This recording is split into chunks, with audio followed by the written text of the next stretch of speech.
What if I told you that one of these slices of cheesecake from the Cheesecake Factory would cost you about 10 bucks? Then what if I told you that I could probably recreate this and I'd make a whole cheesecake for about 12 bucks? Today, we're putting homemade cheesecake against the heavyweight champion of indulgence, the Cheesecake Factory. So hey, welcome to the series Versus, the show where we take homemade food and throw it in the ring with the big name versions to see who actually wins. No fancy judges, except maybe Piper. No culinary degrees, just real food, real opinions, and occasionally me questioning my life's choices somewhere along the way. Let's be honest, sometimes homemade just hits different, and sometimes it hits the trash can. This is a great example of what garbage is. If you're gonna serve us crap like that, then you're really wasting our time. On one side, you've got homemade, real ingredients, real effort, and a springform pan that may or may not fight back. God damn! On the other side, a menu so thick it can double as a doorstop, and cheesecake flavors that seem to multiply overnight. I'm pretty sure if you sit down long enough at a Cheesecake Factory, they'll invent a new flavor of cheesecake while you wait. Tonight's special, Oreo Cinnamon Lasagna Swirl with emotional support whipped cream. But cheesecake didn't start in a giant restaurant chain. It actually goes way back to ancient Greece. Like ancient Olympic athletes were eating a version of cheesecake for energy during the games. Fast forward a couple of thousand years, and Americans turned it into a rich, creamy dessert we know today, thanks to cream cheese becoming popular in the 1800s. And then boom, Cheesecake Factory took it to another level, turning one dessert into a full-blown empire with 30 plus flavors. So back to the main question. Can a simple homemade cheesecake with just a handful of ingredients actually beat $1 billion cheesecake dynasty? But as usual, we're going to head to the kitchen and find out. So here we are in the kitchen once again, and this time we're doing cheesecake. So as usual, I have all my ingredients. For the graham cracker crust is on this side, and the cheesecake is on this side. At the end, we'll bring it all together. As usual, we'll head out there and try it up against the professionals at the Cheesecake Factory. So let's get started. Cheesecake is one of the oldest desserts in the world. Seriously. Its roots go all the way back to ancient Greece, around 2000 BC. The Greeks made a simple version using cheese, honey, and wheat.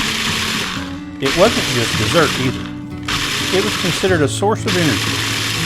In fact, athletes at the first Olympic Games in 1776 BC were reportedly served cheesecake to fuel their performances. When the Romans conquered Greece, they adopted the recipe and put their own spin on it. They called it libum, a baked cheesecake often used in religious offerings. The Romans then spread cheesecake across Europe as their empire expanded. As cheesecake moved through Europe, it changed quite a bit. Recipes varied by region, often using softer cheeses like cottage cheese or ricotta. By the 18th century, cheesecake started to look more like what we recognize today, especially in England. But it still wasn't the rich, creamy dessert most Americans think of.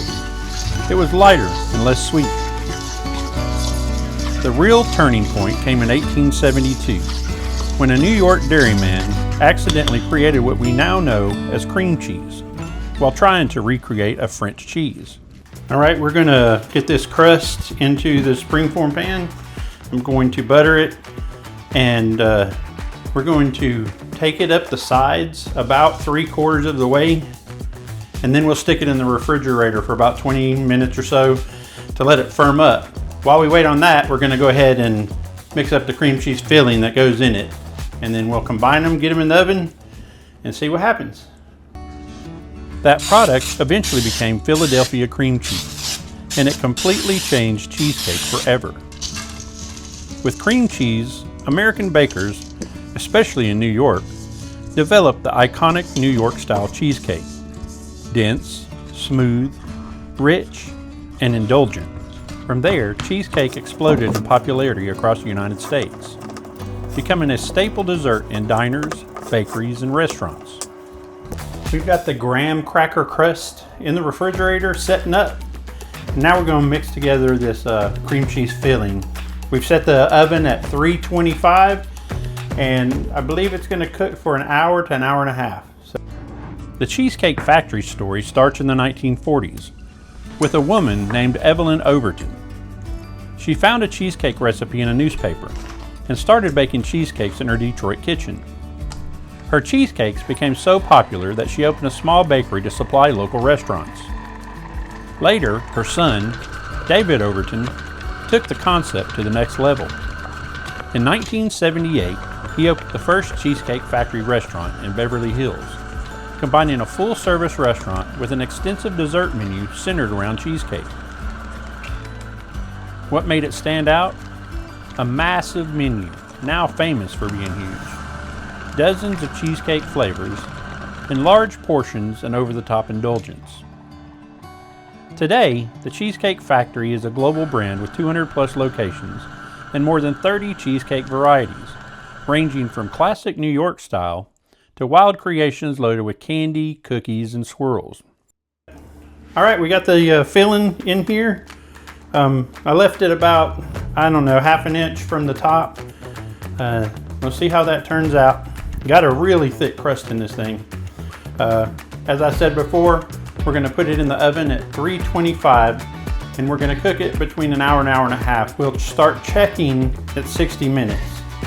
A big thing is I'm going to put this in a water bath in the oven. Now, there's a lot of people out there that say that you don't have to do that, but in order to be successful without using the water bath, you have to have a lot of experience in making this, and this is my first time. So we're gonna take the cheat, I guess that's what it's called, and put it in a water bath, and hopefully it won't crack on us. So let's get it in the oven and then see what happens.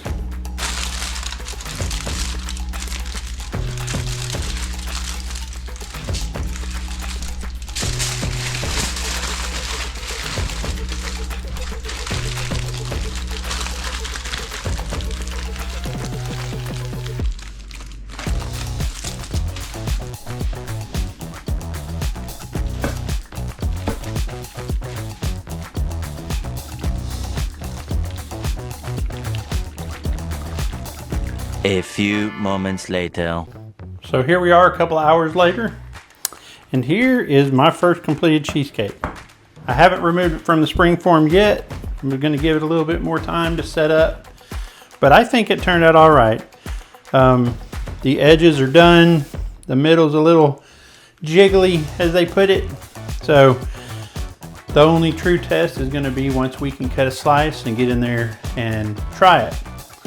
I'm looking forward to that. I also went ahead and glazed some strawberries to put on top, just for the visual effect. All right, guys, well, get ready for that sexy reveal.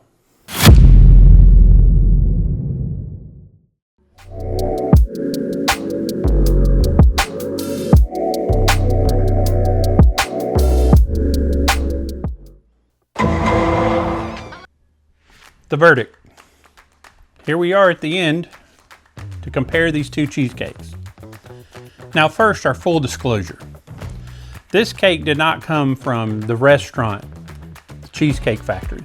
Those are much bigger pieces, much more impressive than the one that I purchased at our local Publix grocery store.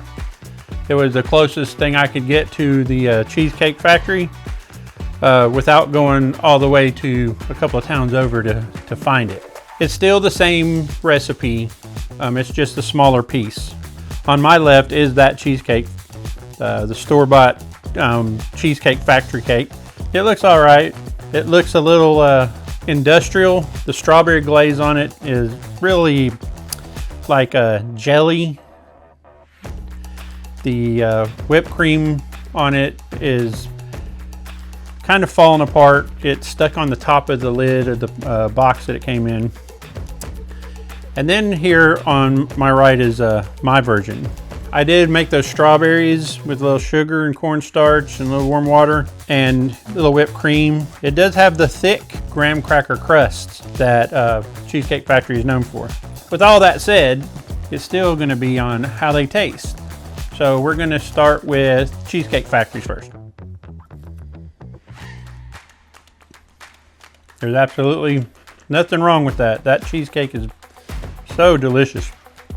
Even with that fake strawberry topping, it's still really, really good. Whipped cream tastes like whipped cream. But now let's try mine.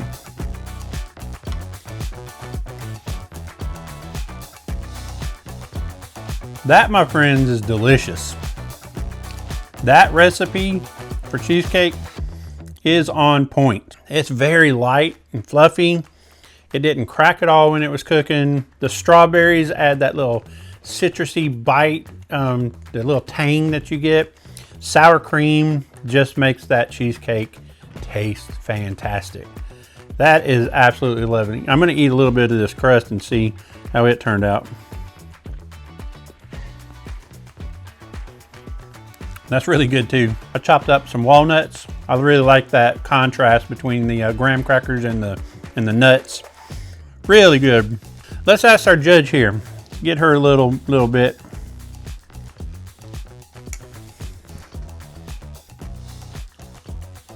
So what'd you think of that? Is that delicious?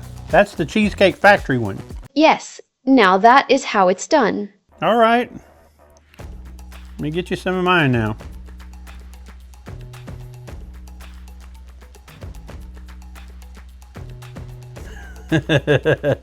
That tongue's still going. Was that delicious? Wow, there must be someone hiding in the kitchen. There is no way you made that. That's really good, isn't it? Well, guys, Homemade's done it again. This didn't come from the restaurant, but it is their brand. I think that's a fair comparison between what Cheesecake Factory has to offer and what Making It Yourself has to offer. The effort wasn't horrible.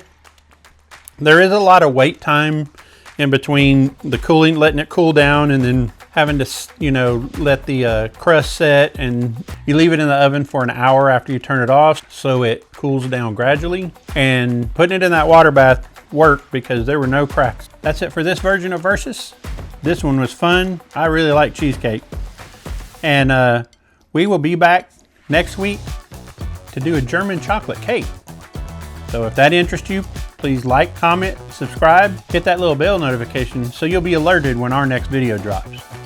But thanks for coming along, and we'll see you guys on the next video. Tell them bye, Piper. Bye. See ya.